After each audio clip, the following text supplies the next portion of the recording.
He was the assistant Nat had been forced to hire for the job. Deng, his de facto number 2, had been called back to Asia on an emergency, and all the usual freelancers he would have hired to fill in were unavailable. Burke had been the suggestion of the job's broker, a guy named Pullman. The termination site was a warehouse tucked into the foothills outside of Monterrey, Mexico. The drive from the staging point took 4 minutes. Per Nate's request, the ops team had left the gate open in the fence surrounding the building when they departed.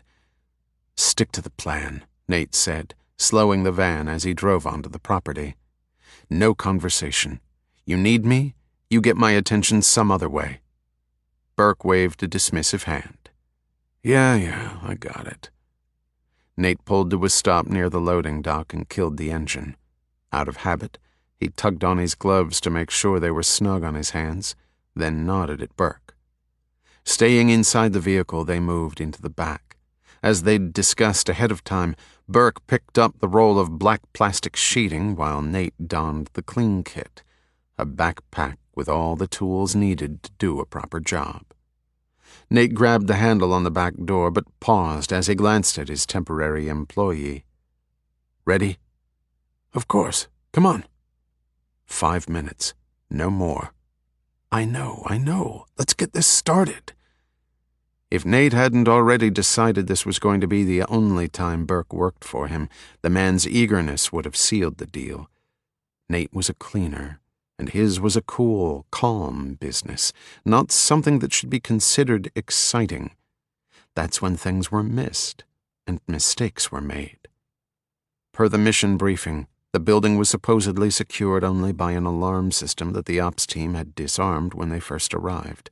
But as his mentor Quinn always said, what is supposed to be isn't always what is. A second undetected alarm was not out of the question, or even security guards who might have hidden while the ops team did their thing. Alert, Nate approached the door at the end of the loading dock. This too the ops team had left unlocked for them. Pushing it open a few inches, Nate moved his ear next to the gap and listened. Dead silence. With a nod to Burke, they slipped inside.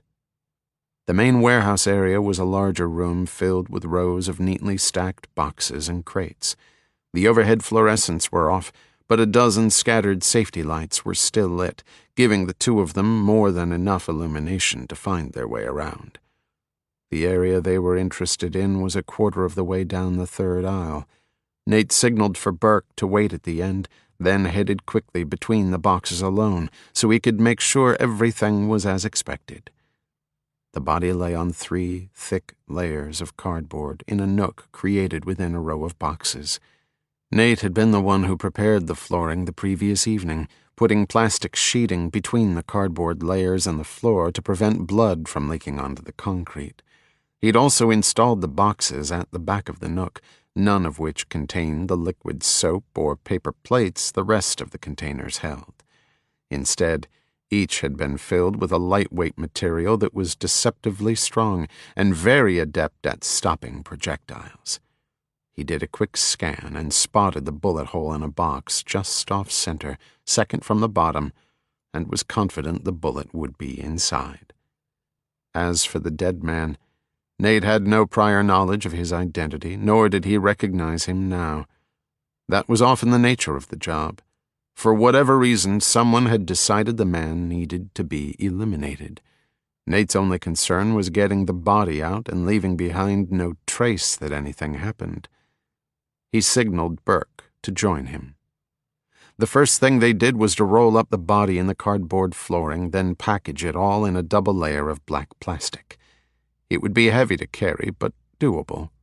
They then set about pulling down Nate's wall of boxes and dumping the material from inside onto another piece of sheeting. When Nate reached the box with the hole in it, he found the bullet resting comfortably in the 4th fold of the material. The damaged box was added to the pile, but the others they closed and left. In a day or 2, or maybe a week, someone might wonder why several boxes were empty. But that would be the only clue that something had gone on here.